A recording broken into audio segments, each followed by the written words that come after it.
The Cinders of Dezu, written and read by Tonic. A tyrant king, a missing girl, and a journey through a perilous world. Join me for this completed sci-fi fantasy novel read as an audio series. Enjoy the story from here on, or binge from the beginning with the first episode. The episodes are now available on YouTube and Spotify as a podcast. Like and subscribe if you enjoy. My audiobooks are totally free. If you'd like to donate to support my writing, though, check out my Patreon in the description. And now, back to the tale.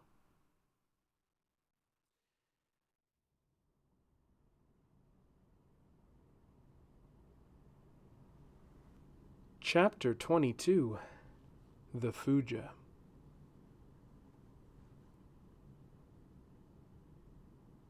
The four-legged reptilian creature was about the size of a small dog.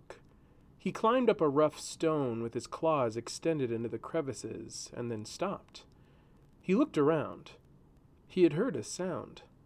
An odd one, but he saw nothing. He was about to continue his travel when a burst of heat cut through the forest air. The lizard fell to the ground. It was in two pieces now. The head lay on one side of a tree root, and its body lay on the other.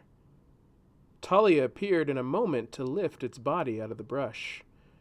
She looked at the severed neck. It was a pretty perfect cut. She didn't know what she was calling it.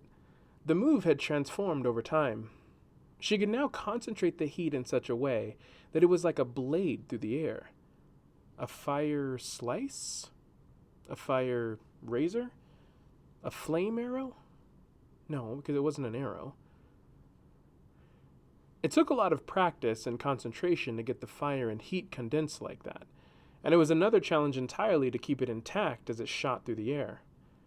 At least enough to cut through things and not just burn them. She was getting better at it. She had told Cairo and Julian yesterday that the meat they had had after their fight with Moslinka was from a lizard called a kernan. She had flame-broiled it with spices and gave it to them on a stick. Julian was disgusted by the very notion, but ate it anyway.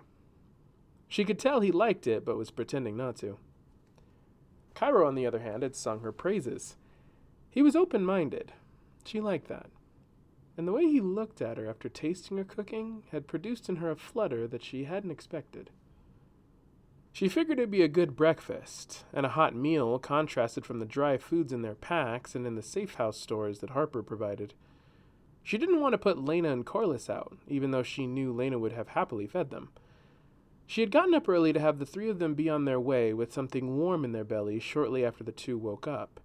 She hadn't gone too far out from the tree and had waited until the sun had broke through the darkness enough to scare most of the shadow dogs away.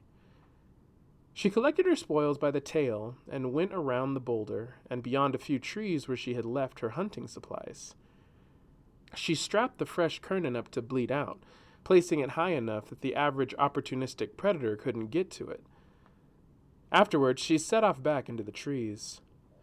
She thought she had seen a smattering of leafy foliage nearby that looked like leeks. As she turned a corner, she saw a sight that stopped her in her tracks. In the light of daybreak, she saw the turquoise wisps of the creature wafting about in the morning air. It hadn't seen her yet. Its face was down in a patch of grass, pulling and yanking up its own morning meal with her teeth. Her tall, muscular haunches and hooved legs were smoking in steady clouds of the colorful mist that matched the shade of her thin, shiny coat. It was a bispin. Her mother had talked a lot about these. She always said it was her favorite Dezuian animal. The bispin, she had said, cares for no rider. They are the steed most sought after and the rarest to be ridden. That's because the bispin knows what it means to be free. Talia was frozen as she stared at it.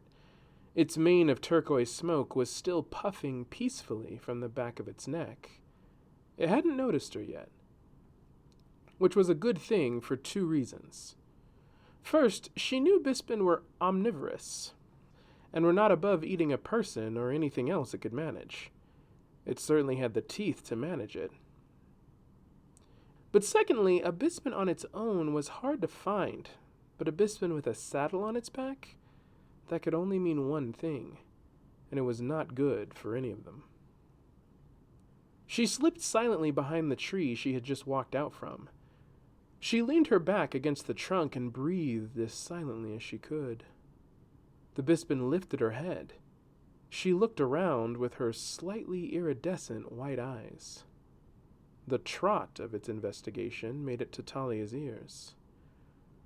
Talia looked up and jumped towards the low-hanging branch above her head. The rattling leaves as she pulled herself up was too much. The bispan turned the corner and looked up the trunk at the young woman clinging with her arms and legs wrapped around the branch above.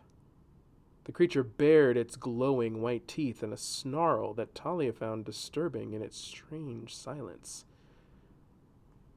To her surprise, the elegant and suddenly fearsome-looking creature turned from her and trotted away, leaving its colorful mist behind. Talia cursed herself, feeling like a fool. Whenever climbing trees didn't work as a strategy, she often felt like a little girl simply climbing trees. But this is what she had been taught for her survival, and it did usually work, but not this time. Not with the cleverness of a bispan. The thing had seen her and run with a saddle on its back. This wasn't the move of an animal operating purely on instinct. This was an animal trained. And whoever trained it, Talia was sure it had gone to them just now to consult. She dropped from the tree and quickly began to run. The crack of splintering wood rang out through the forest.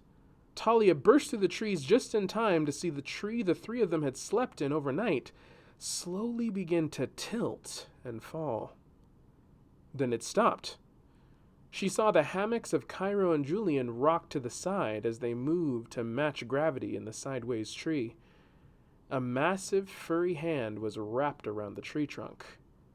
He held it like he was in the middle of dipping a woman in a dance. She knew him immediately. His horned head turned in her direction with his blazing yellow eyes in a blank and deliberate stare. His wide and freshly swung battle axe held in repose at his side. It was Dai.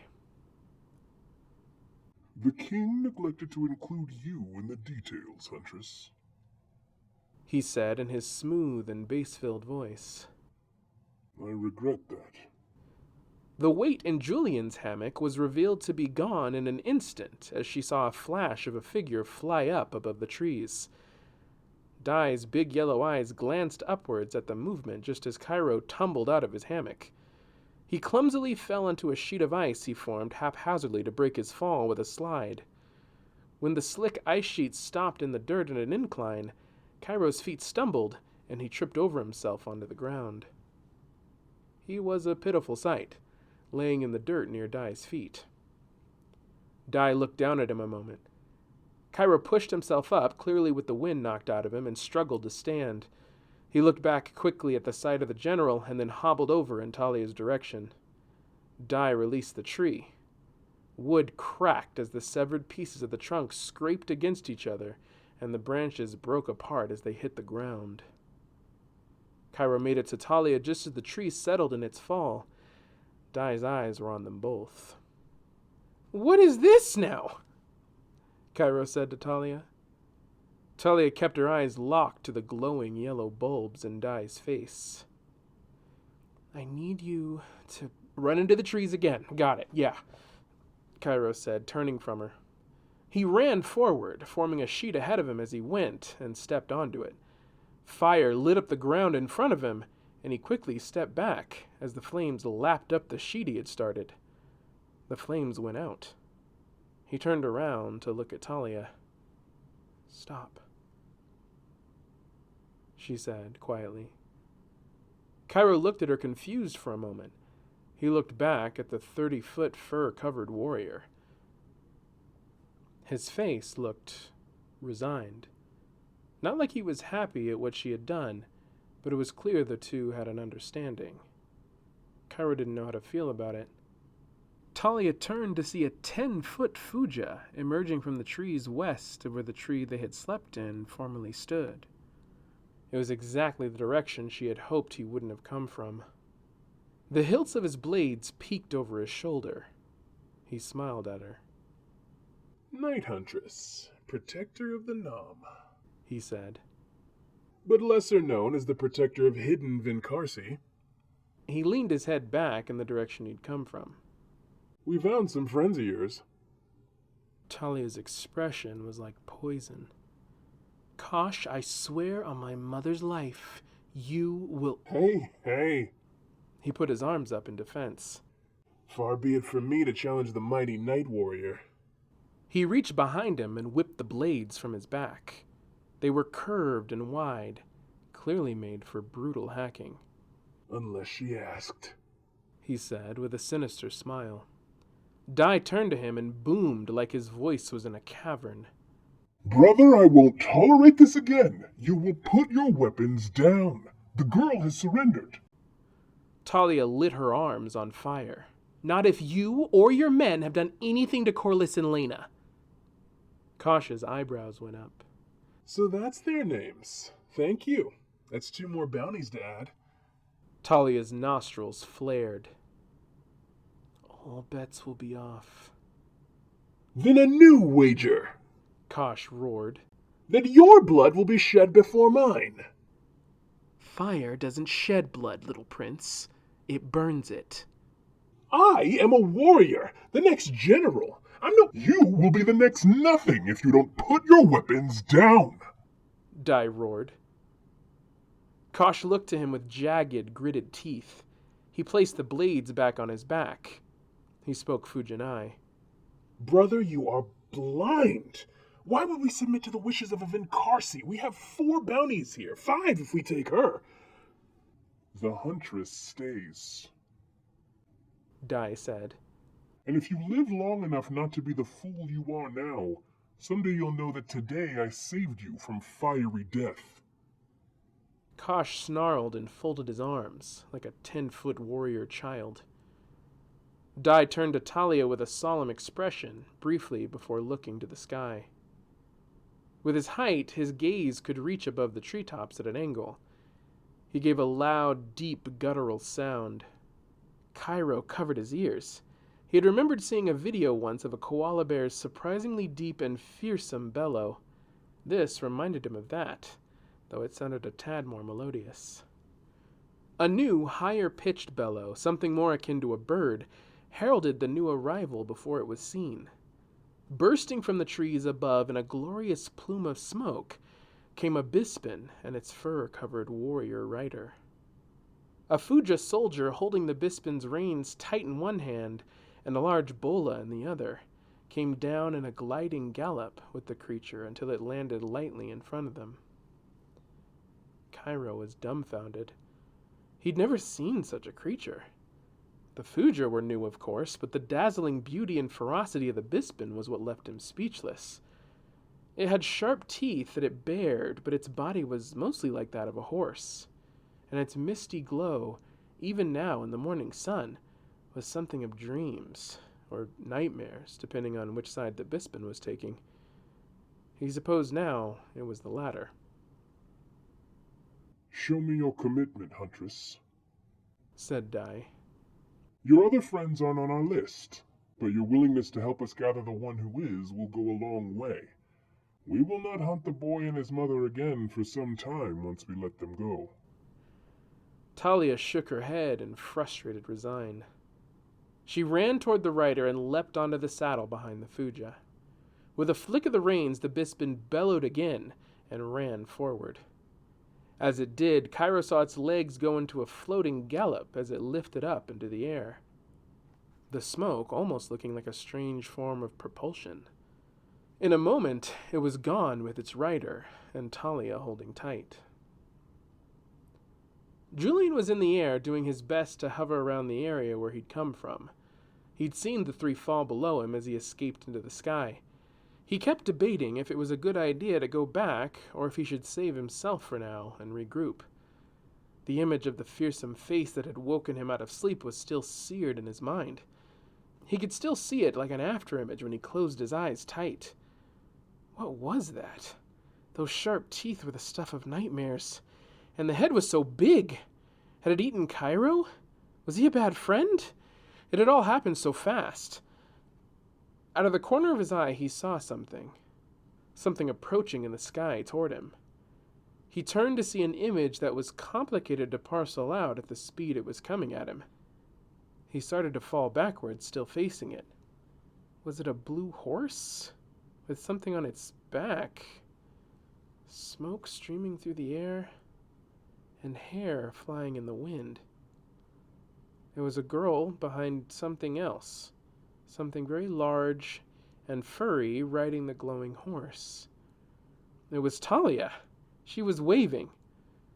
His momentum slowed and he allowed the strange ensemble of disparate elements to approach. As it got closer, he could make out the look of the rider. It looked like a much smaller version of what had woken him up. Smaller than ginormous, anyway. It was spinning something over its head.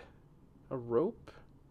He was too focused on that to see Talia's reaction as the strange rider sent the thing hurling towards him. Julian spun around to fly away. This didn't seem right. But it was too late. The rope wrapped around him with heavy weights at either end. His arms strapped to his sides, tight. The weighted balls whirled around him, and he felt himself begin to fall, obeying the laws of normal gravity. A clawed hand wrenched him up by the bola tied around him. He looked up to see the strange, furry, armor-clad warrior smiling. The Bispin snarled at him. Talia looked into his bewildered face only for a moment. Then she looked away. Through her windswept hair, Julian had seen shame in her eyes.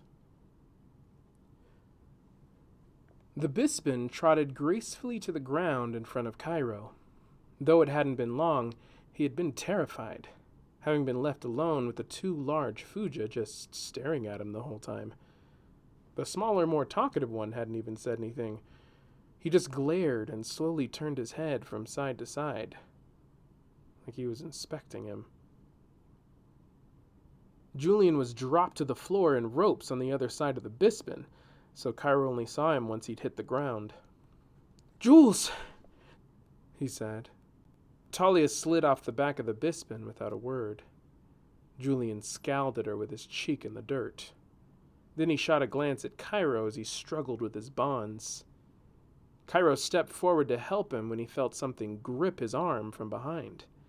He only partially turned around before he felt the sensation of something clamp around his neck with a rattle. "No!"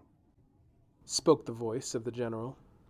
"Non-lethal capture only. We cannot kill them by mistake." Cairo was whipped around by the arm to face a large Fuja, about a foot taller than him. The creature put both his hands around his neck and unlatched the strange, rattling collar.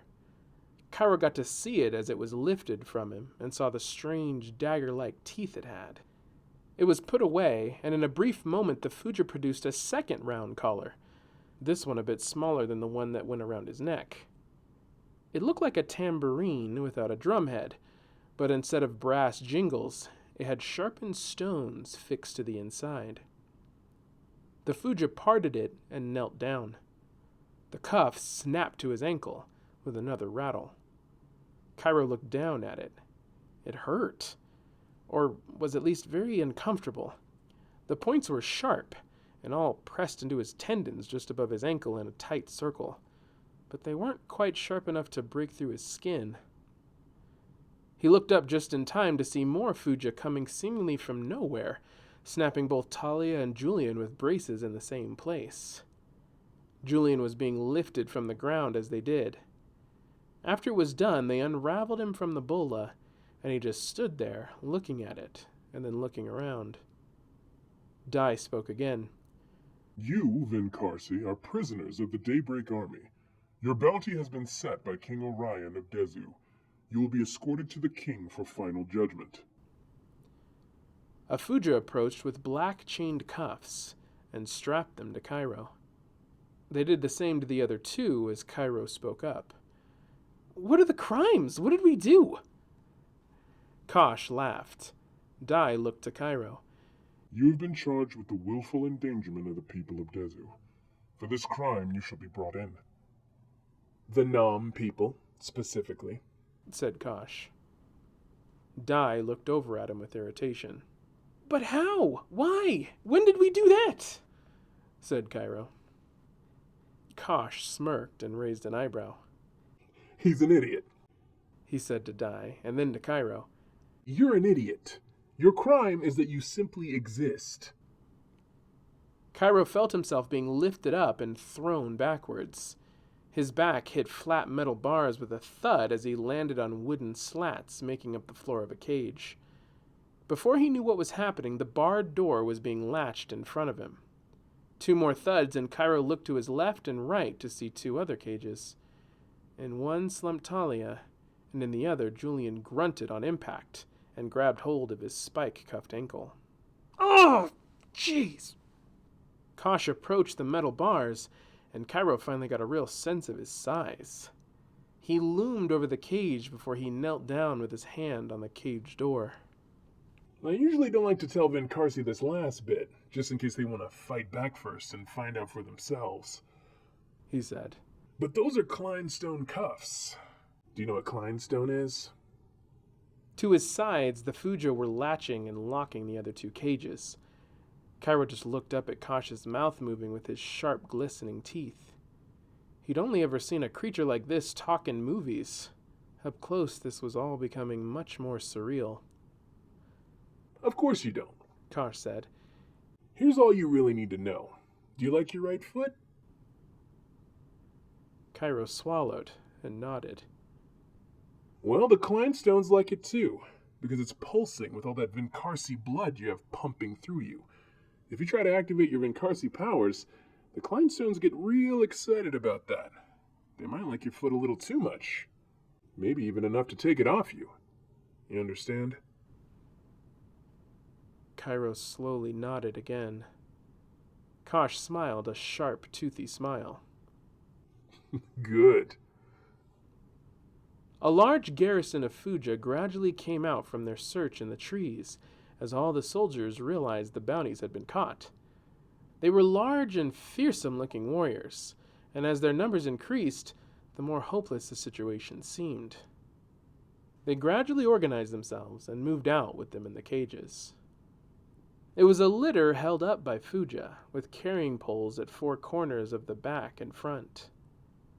The cages looked to be adaptable and latched together with metal clasps at the sides. With Cairo in the center and Talia and Julian at his left and right, the walking vehicle seemed very steady as they marched along. Ahead of them were 2 Bispin riders following the lead of a towering General Dai and his brother. The rest of the Fuja followed at the sides and behind them, mostly on foot, but some on Bispin and horseback.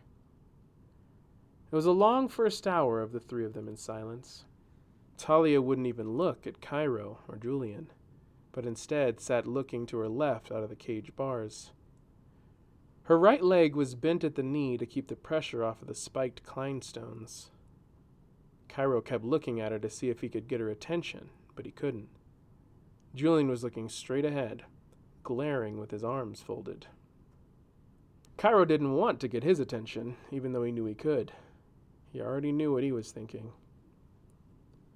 The Fuja had been relatively quiet at first, too, but after a while they started up conversations with each other.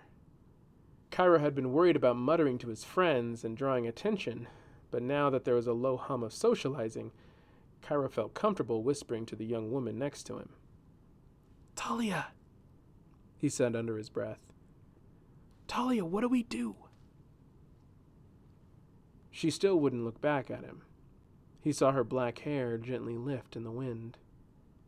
"What are you asking her for?" came Julian's voice on the other side of him. He wasn't whispering. "If she was planning something else, she would have done it already. This is the plan." Cairo looked over at him with a look of dismay. He glanced over at the Fuja who were carrying the cages. The one at Julian's front corner had his ear turned towards them. Cairo whispered, "Can you not? You know what? This is so you, trusting everyone, all the time. You always think everyone has your best interests at heart, and I followed you, even though I knew." Julian shook his head and looked away. This is so stupid. Cairo looked back to his left. Talia, what do you think? He whispered. Maybe since we're going to the castle or the king's palace or whatever, then Raina will be there, right? She'll be okay, like you said, and then we can get... You aren't making it to Muldoon, came a voice from ahead of them. Cairo looked up. Kosh's yellow eyes were looking back at them. The king's palace. He'll never let you see it. Cairo turned forward and swallowed. Why not? Dai looked back at them briefly as he walked with heavy steps that were still surprisingly quiet. He looked ahead again, letting his smaller brother talk. Because the king doesn't need a council to judge Vincarsi. He'll make his decree after we deliver you. If he were here now, he'd sentence you with the punishment for willful endangerment. It's a capital punishment. A swirl of fire, and you're gone. I've seen it myself. Kosh, what do you get out of this? Said Dai in a somehow passive rumble. Here's the catch, though. If he makes his decree for the same crime on a Vincarsi near a crossover sanctuary, it's a different sentence. Banishment to the other side. You get to go home. He had wide eyes and an almost cheerful tone as he said it. Then he squinted an eye in consideration. Only, I've seen that sentence carried out too, and somehow it all looks the same to me. He stared at them like he was meditative, trying to sort it out. Then a smile crept across his face. He faced forward again. Cairo was staring at the back of Kosh's horned head and hardly breathing. He leaned back in his cage and looked down at his Kleinstone brace. He was extremely still as he tried to just barely produce a few tiny crystals of ice on his fingertips. The Kleinstone daggers buried themselves into Cairo's skin, threatening to puncture through. He jumped as he stopped and gritted his teeth. It was no bluff. The Kleinstones worked as advertised. He looked over to Talia. She was looking at him. Her head was leaning on her knee as her eyes met his. He saw them shimmer with tears before she blinked them away.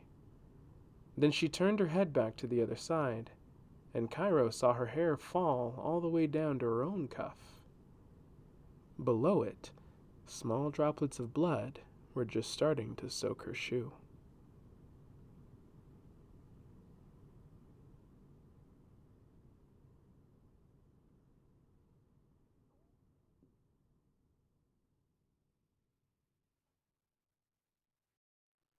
Hey guys, it's Oliver. Thanks so much for listening. Don't forget to like and subscribe if you want to hear more. Give me your thoughts in the comments if you're watching on YouTube. And check my channel to make sure you're caught up on the latest episode. I'll have regular episodes up until all chapters of this story are fully released, so stay tuned.